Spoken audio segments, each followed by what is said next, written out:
Welcome to the TechCast, where we bring you all things science, engineering, technology, and innovation. Today's guest is Edwin Endlich, the Chief Marketing Officer of Wysh and the President of the National Alliance for Financial Literacy and Inclusion. Edwin has spent his career at the intersection of marketing, FinTech, and AI, helping financial institutions tell more human stories in an increasingly digital world. He's passionate about making financial protection simple, accessible, and even more fun, proving you don't really need buzzwords or hype to make banking and technology relevant. Edwin, welcome to the show. Hello, happy to be here. Yeah, I'm excited to have you here. So let's dive in. Your career arc is quite incredible, from the writer's room at the Late Show with David Letterman to the C-suite of a fintech company. So can you tell us about the journey and how it started, and what has been the through line connecting these diverse moments for you? Yeah, I didn't really know where I was going to end up in my career. So it's still a journey for me, and I'm still surprised how I got here. But yeah, I started my career, came out of college with the dream of being a writer for television. Hmm. And my first job out of college was a very junior role at The Late Show with David Letterman. And that's really where I got my first real chance to see how people told stories that a huge audience would hear about. And I just fell in love with it. And I just loved the idea of, connecting with audiences in a way that was real, authentic, true to the voice of the show. And I didn't know it at the time, but that was actually a really good, I guess, was a grad school for marketing in a way, because it did teach me a lot of how to stay true to a brand's voice, how to stay true to a format that you use to communicate.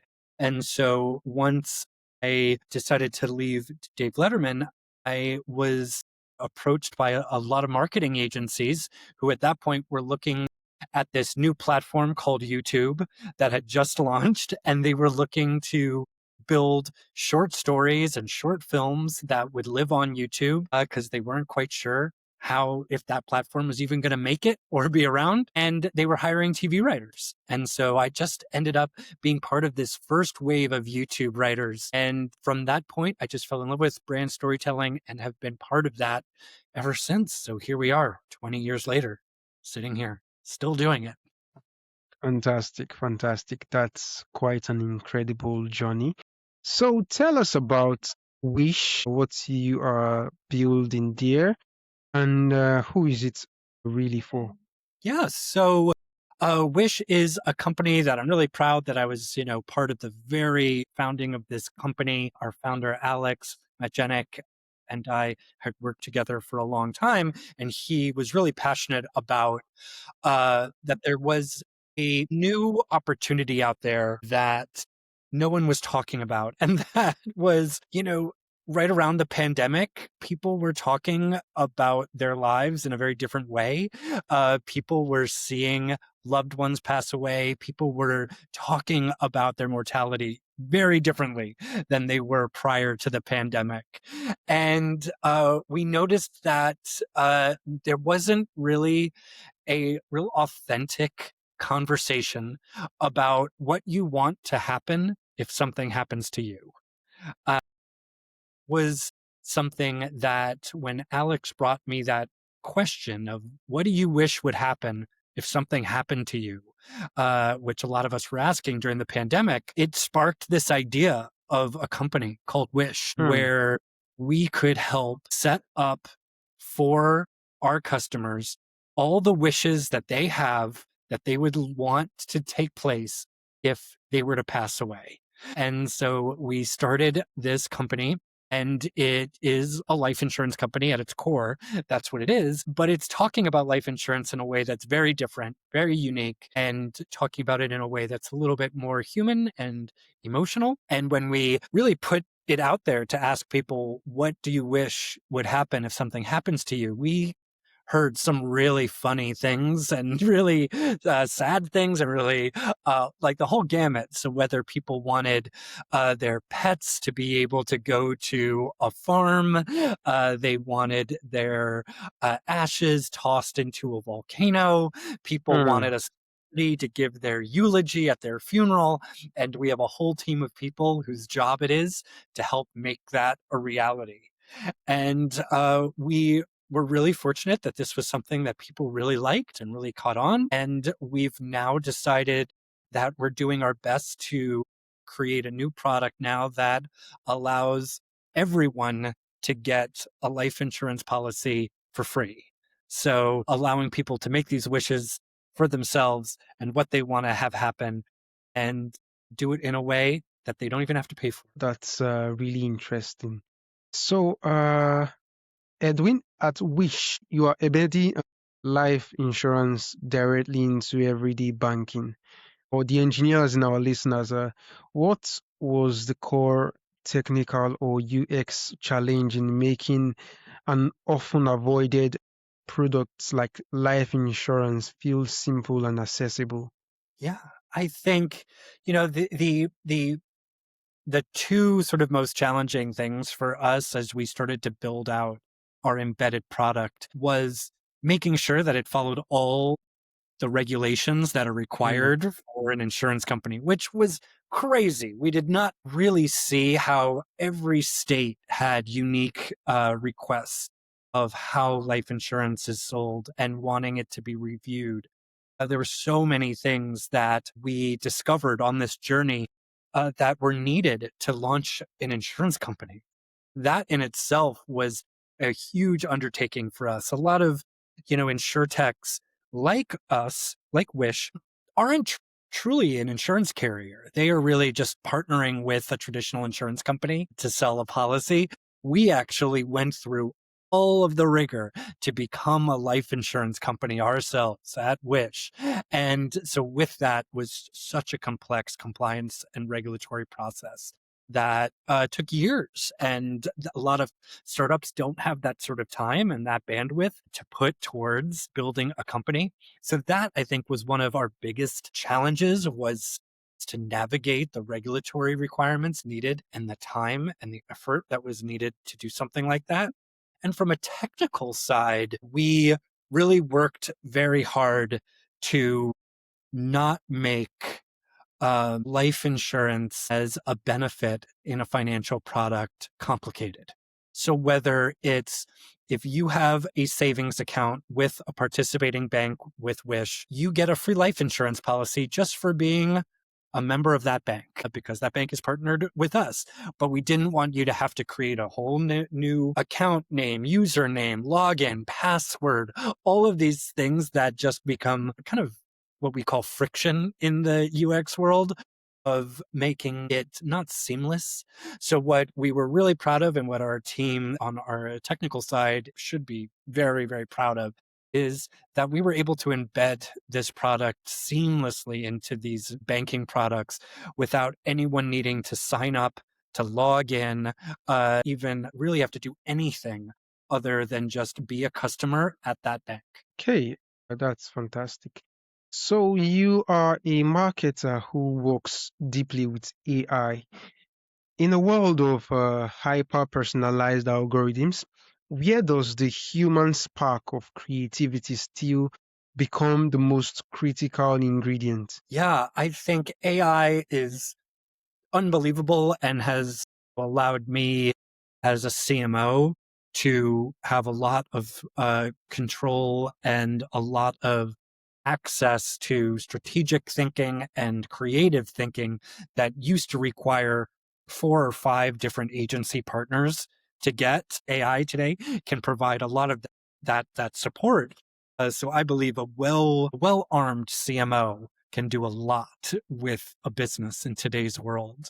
And I feel that no matter what, though, at the end of the day, that spark of creativity of a great idea really needs that human connection and really needs to be true to you as the marketer. And that's not something AI can do. AI cannot get you excited in the morning Mm, to go to work.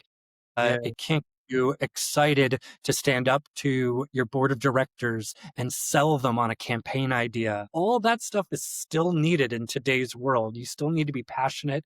You still need to be, at kind of like on stage with your ideas. And if it's just AI generated, you could feel in the room that the person's not that interested in this idea, that it's just idea 4 that ChatGPT came up with.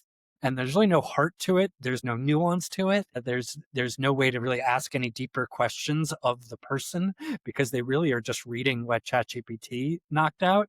So I think that passion and that spark is still really necessary to move things forward of a great creative idea. Hmm.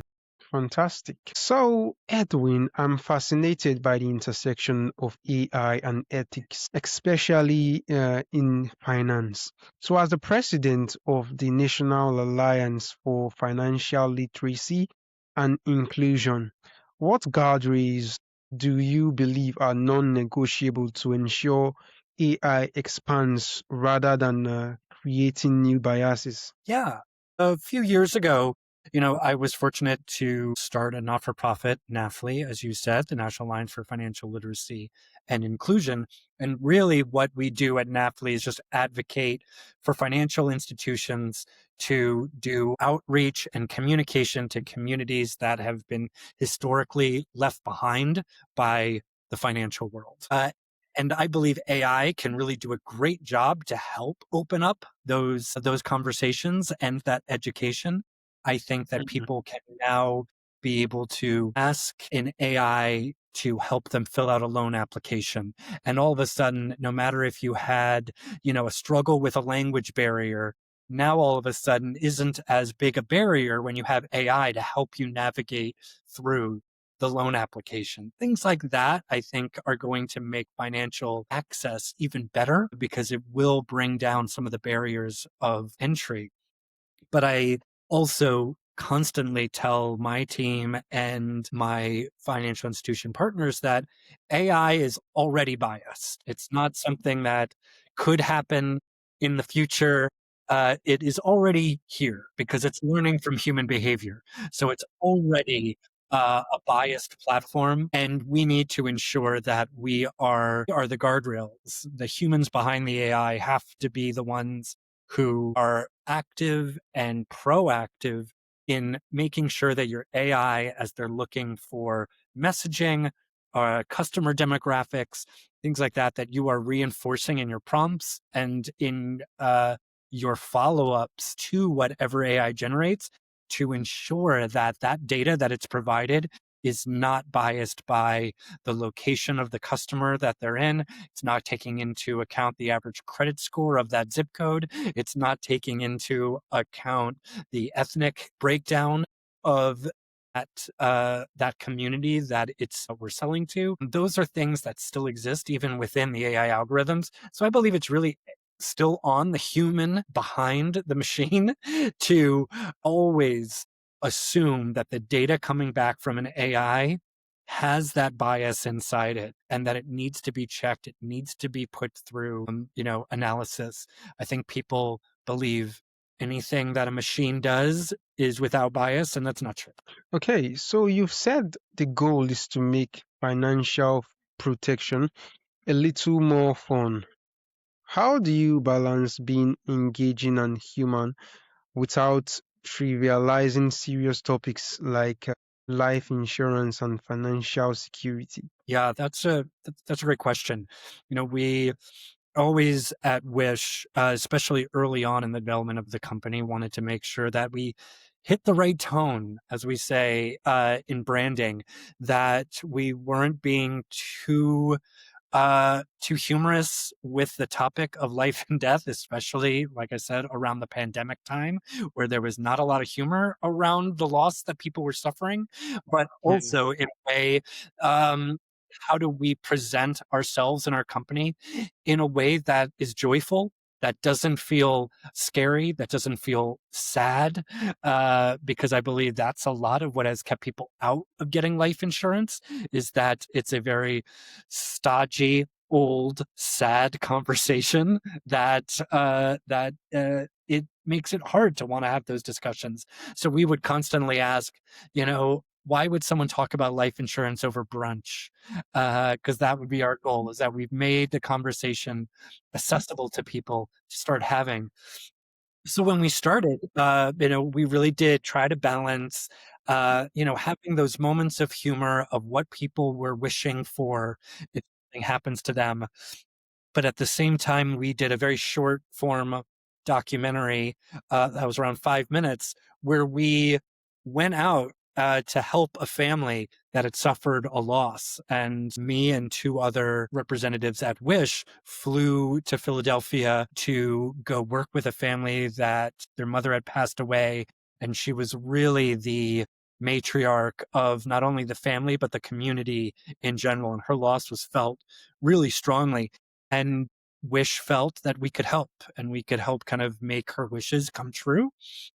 And that tone is much more heartfelt and much more emotional. There are some things that are funny about it and bring a smile, but we definitely knew we needed to tell a human story that was not just about humor, but also about heart.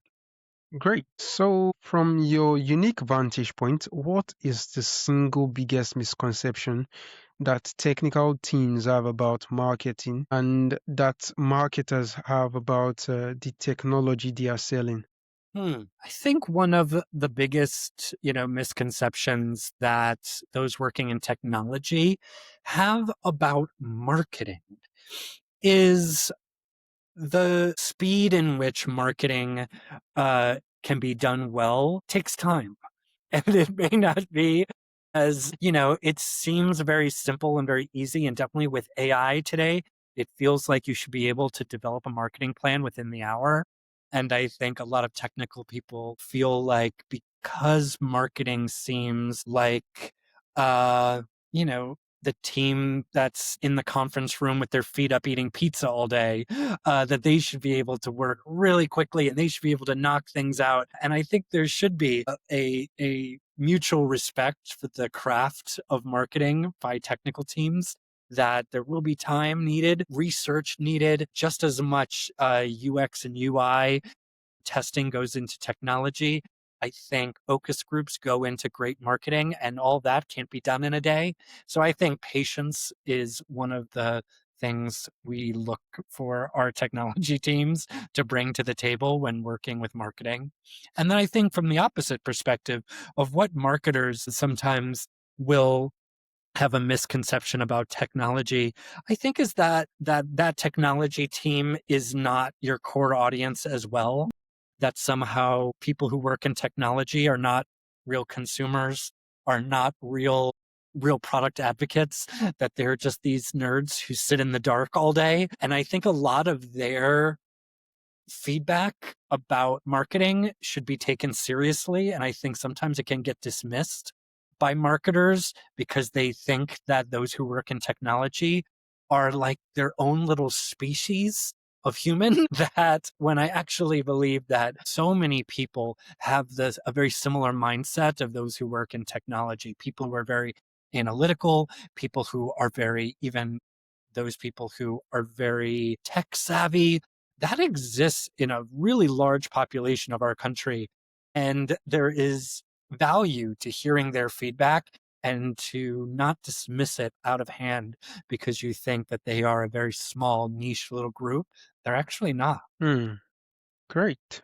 So, Edwin, looking at the next generation of fintech, what would you say is an underrated human need or behavior that you believe will drive the next wave of truly disruptive financial technology? I think what's going to truly drive the next wave of financial technology will be the advent of personal AI, Hmm. uh, especially as a personal AI as part of your operating system as a person, which is hard to explain. But the fact that, like, once there is a personal assistant who is the gatekeeper in your life, or your emails, for your deals and promotions that are Yeah, coming to you. There is going to be a expert assistant standing there in front of every email that's being sent to you. Every text message that's being sent to you is going to go through your assistant, and it's going to assess that message as being real or spam. It's going to fact check that company to make sure that they're legitimate. It's going to review your Trustpilot reviews to make sure that you are a legitimate company.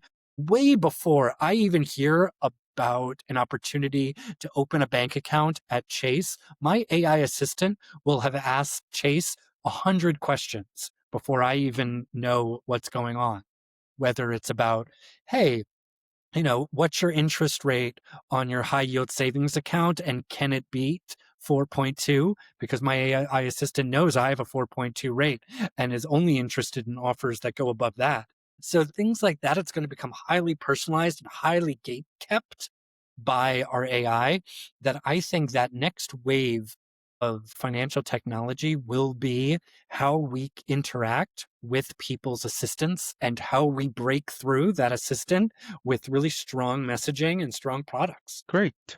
So, for a technical founder who is brilliant at code but struggles to tell a compelling story about their product, what is one piece of advice you'd give them from your comedy and branding toolkit? I think that when I work with a lot of financial institutions, and they are many times very strong on the technical side of their business, but when it comes to the storytelling or the marketing aspect, they doubt themselves.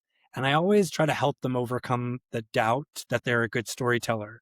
That a lot of people think that they don't know how to tell a good story, when in fact, I think that's one of the most important traits of being human, is that we know how to tell good stories.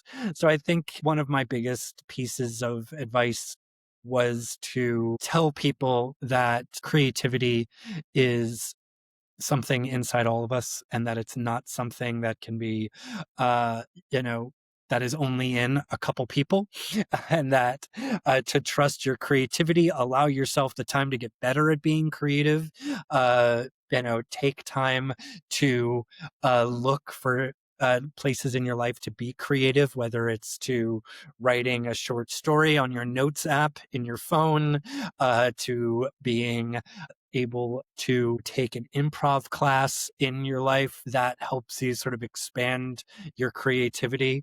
Surround yourself with creative people is important as well. So those are the things that I tend to advise people to do, is to surround yourself with creativity, and you will find that you'll find yourself being more creative. So yeah, that's my advice. Indeed, a great piece of advice there. So, financial literacy is a huge challenge. How can technology do a better job of not just providing information, but actually fostering understanding and changing behavior? Yeah. Yeah, technology has, a wonderful role to play in financial literacy.